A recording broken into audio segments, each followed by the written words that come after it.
Welcome to the Thinking Dirrector channel, where thinking differently leads to living differently.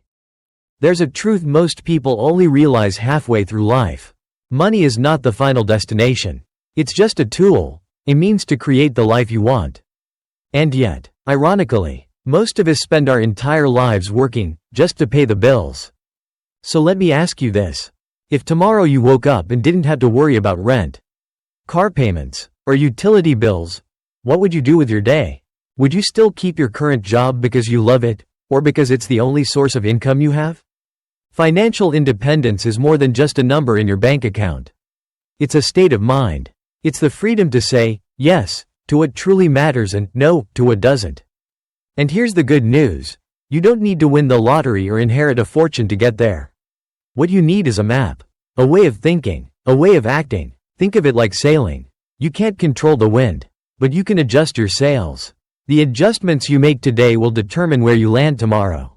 In this journey, I'll share with you 7 key stages, 7 waypoints on the map that will help you not only earn money, but use it wisely so it works for you, your family, and the dreams you've been carrying in your heart. Part 1: Philosophy of Living and Course Correction. Life is never a straight line. No matter how carefully we plan, there will be detours, unexpected storms, and even times when we feel completely lost. But here's the thing. Getting off course is not the problem. The real danger is not noticing, or refusing to correct it. Think of an airplane. For most of its flight, it's actually off course due to wind and weather. The pilot is constantly making small adjustments. And those adjustments, not the initial takeoff, are what ensure it lands safely at its destination. Your financial journey works the same way. You might start with a clear goal. Pay off debt, build savings, invest for the future. But along the way, life happens. A tempting purchase, a risky investment, an unexpected crisis. Suddenly, you're not where you intended to be. I once worked with a man who had built up a solid savings cushion. Then he got pulled into a quick profit investment. Within months, most of his money was gone. For weeks, he was crushed with regret until I asked him a simple question.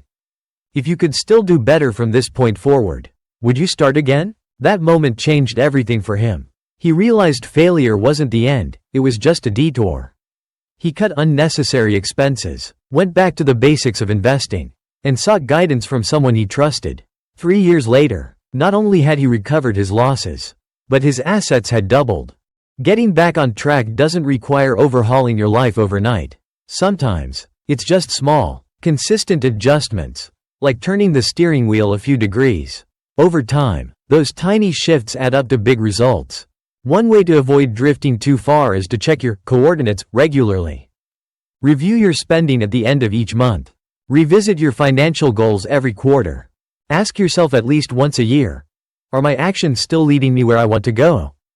And remember, you don't have to do this alone. A community, a study group, or even just one friend who will call you out when you're straying can make all the difference. Sometimes, all it takes is someone saying, "Hey, I think you're drifting," to snap you back into focus. Airplanes spend most of their flight off course and still arrive safely. You can, too, as long as you keep adjusting. Part 2: Understanding the Power of Compounding. If there's one principle in finance that feels almost magical, it's compounding. Albert Einstein once called it the 8th wonder of the world. But here's the catch. Most people only see its magic when it's too late. Compounding is simple in theory. Your money earns returns, and those returns themselves start earning returns. Over time, the growth becomes exponential. But in real life, it's not just about money, it applies to habits, skills, and even relationships. Think of planting a single apple seed. For a long time, nothing much seems to happen. You water it, care for it, but the change is barely visible. Then one day, it becomes a tree, bearing fruit year after year. And each fruit carries more seeds, capable of creating more trees. The challenge is that compounding needs time and consistency. Most people lose patience long before the magic happens. They chase quick wins, pull out their investments too early, or switch strategies every few months. It's like digging up the seed every week to check if it's growing, only to kill it in the process. I once met a teacher who started investing just $100 a month in a simple index fund at age 25. She never increased the amount, never chased trends, and never withdrew the money. By the time she turned 55, that modest monthly habit had grown into nearly $500,000, without any windfall or lottery ticket. But compounding works both ways. Debt, if left unchecked, compounds against you. A credit card balance that isn't paid off grows quietly, month after month, until it becomes a mountain.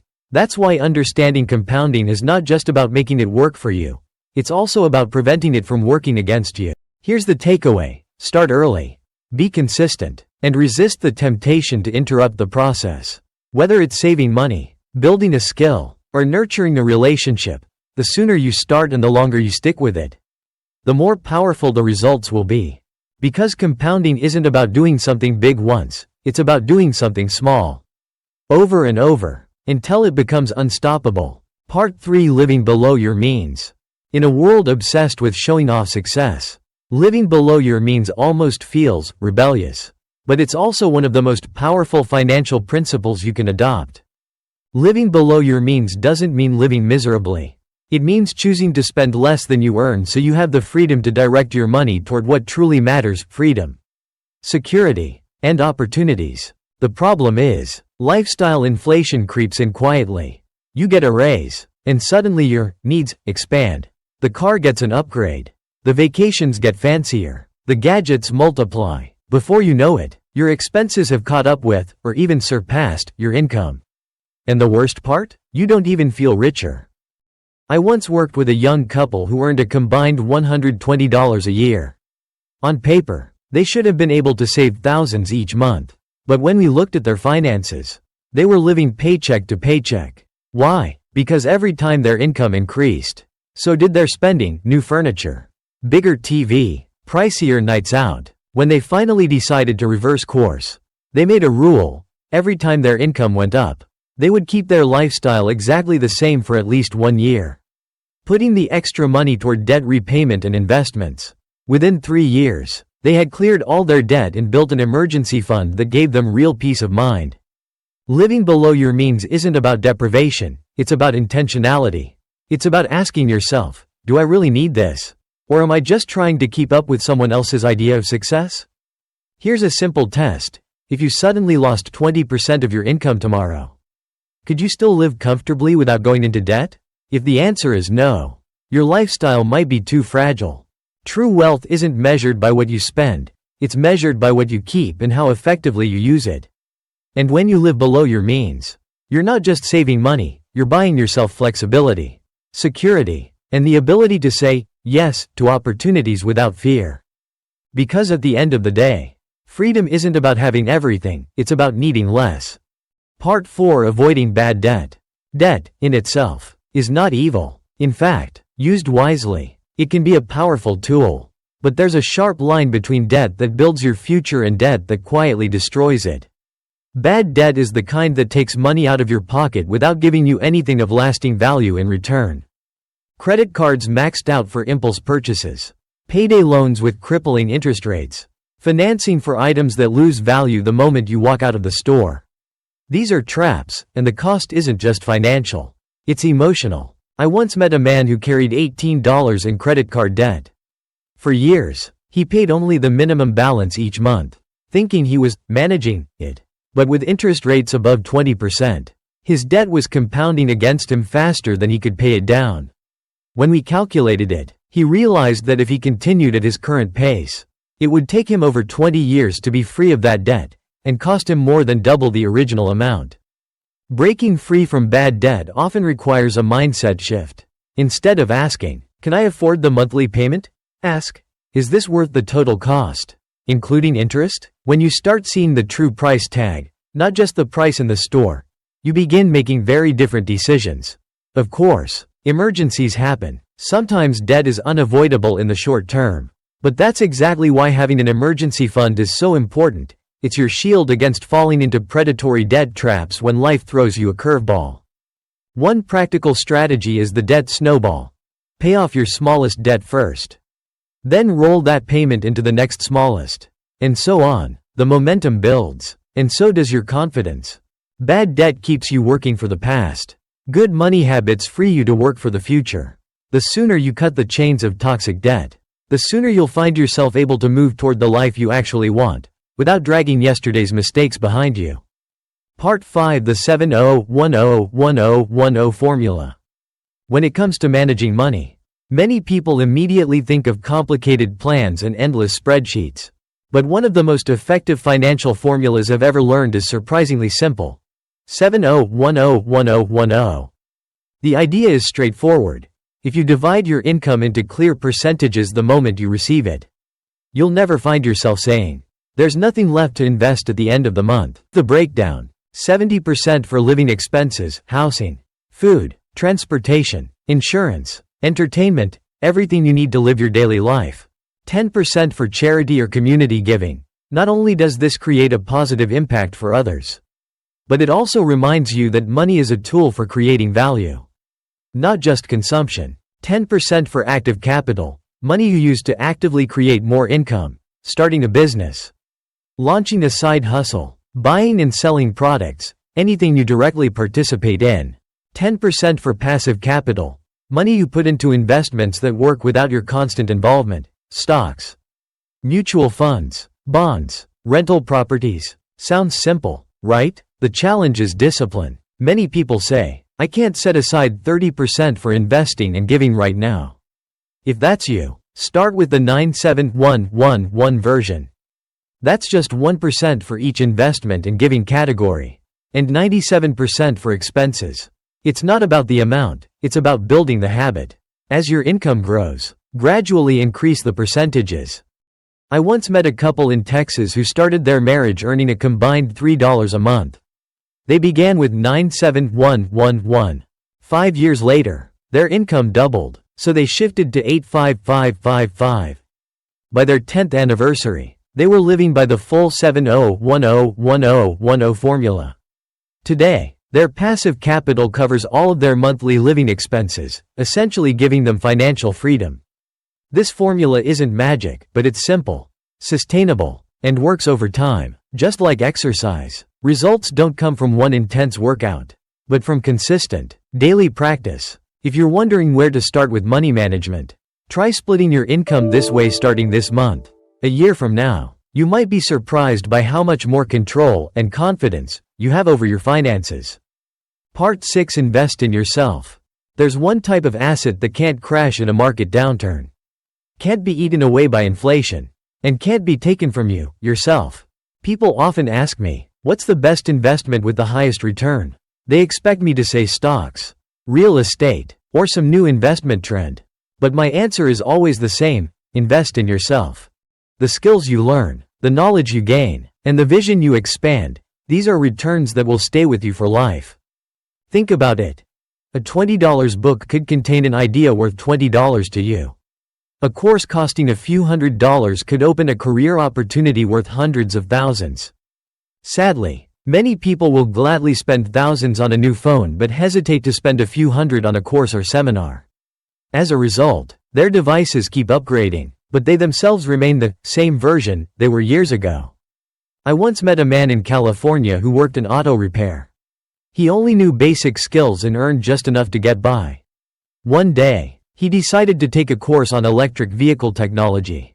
At first, he had to borrow money to attend, but 2 years later, he became one of the few EV repair specialists in his area. And his income tripled. It all started with the courage to invest in knowledge. Investing in yourself isn't limited to formal education. It can mean learning soft skills like communication, time management, or creative thinking. It can mean taking care of your health, because a strong body is the foundation for every other success. I personally keep a self-development fund, a fixed amount of money each month dedicated to learning and new experiences. That might mean books, classes, or travel to expand my perspective. And here's the interesting part: the more I invest in myself, the faster I seem to earn the money back. Remember, you're your biggest income-producing asset.